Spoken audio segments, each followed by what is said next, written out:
You Can Win by Shiv Khera. The book talks about winners and losers. Winners have some common traits. Once you start following those traits, you can win the game of life. Trait 1, attitude. A study was conducted by Harvard University. They found that when a person gets a job or promotion, 85% of the time it is because of his attitude and 15% of the time it is because of his knowledge or intelligence. The foundation of success, regardless of your chosen field, is attitude. You must have heard the story of David and Goliath. Goliath was a giant of a man. He stuck fear in everyone's heart. One day, David asked his brother, "Why don't you stand up and fight the giant?" The brother replied, "Don't you see he's too big to hit?" But David said, "No, he's not too big to hit. He's too big to miss." The rest is history. David killed the giant with a slingshot. Same giant, different perception. To a positive thinker, attitude can be a stepping stone to success. To a negative thinker, it can be a stumbling block. Trait 2, success. Winners prepare themselves for success. Success is a matter of choice and not chance. Success leaves clues.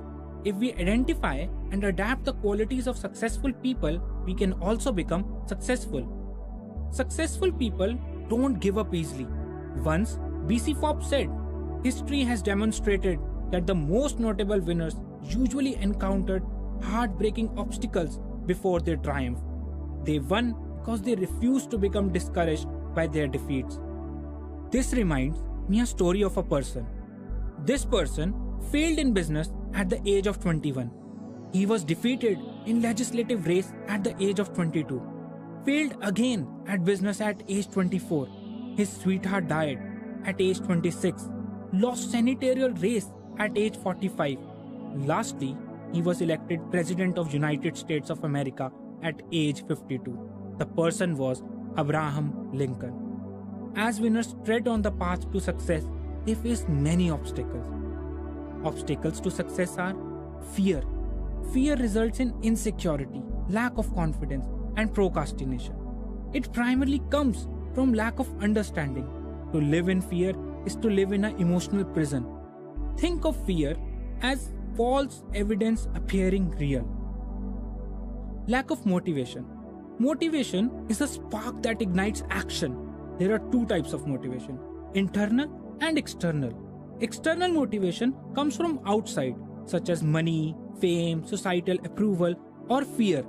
Internal motivation comes from within, such as pride, a sense of achievement, responsibility, and belief. Low self-esteem. Self-esteem is how we feel about ourselves. Our opinion of ourselves matters a lot. Develop high self-esteem. Let us compare people with high self-esteem and low self-esteem. High self-esteem people talk about ideas. They have a caring attitude. They understand other people. They discuss matters, and usually they are givers. People with low self-esteem talk about other people. They have a critical attitude. They are generally greedy. They argue. They are usually takers. Ego. It is an unhealthy pride that results in arrogance. Healthy pride is a feeling of pleasure, of accomplishment with humility. Trait 3, goal setting. Goals are dreams with a deadline and an action plan. Make definite goals. Have a plan to accomplish them. Read the goals and the plan twice a day. This way, you will attain your goals. Goals should be SMART. Here, SMART stands for specific, measurable, achievable, realistic, and time-bound. For achieving your goals, you have to learn new skills. There are 4 stages of learning. I remember the way I learned to ride a bike.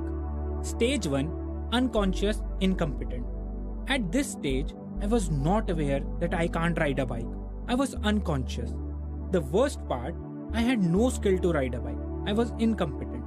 Stage 2, conscious incompetence. After so many trials, I came to know I can't ride a bike. I was conscious of my inability.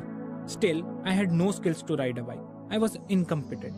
Stage 3, conscious competence. As I practiced more and more, I was able to ride the bike comfortably. I was conscious about the process. I had developed the skills to ride a bike. I was competent. Stage 4, unconscious competence. At this stage, I don't have to understand the mechanics of bike riding. It became natural. I could ride the bike like a pro. I was unconsciously competent. Still, people don't achieve excellence. The big reason is lack of vision or limited vision. We need to dream beyond what is possible. Remember, everything we see today, such as mobile phones, laptops, or internet, they all were dreams before they become a reality. At last, I would quote Mr. Shiv Khera: winners don't do different things, they do things differently.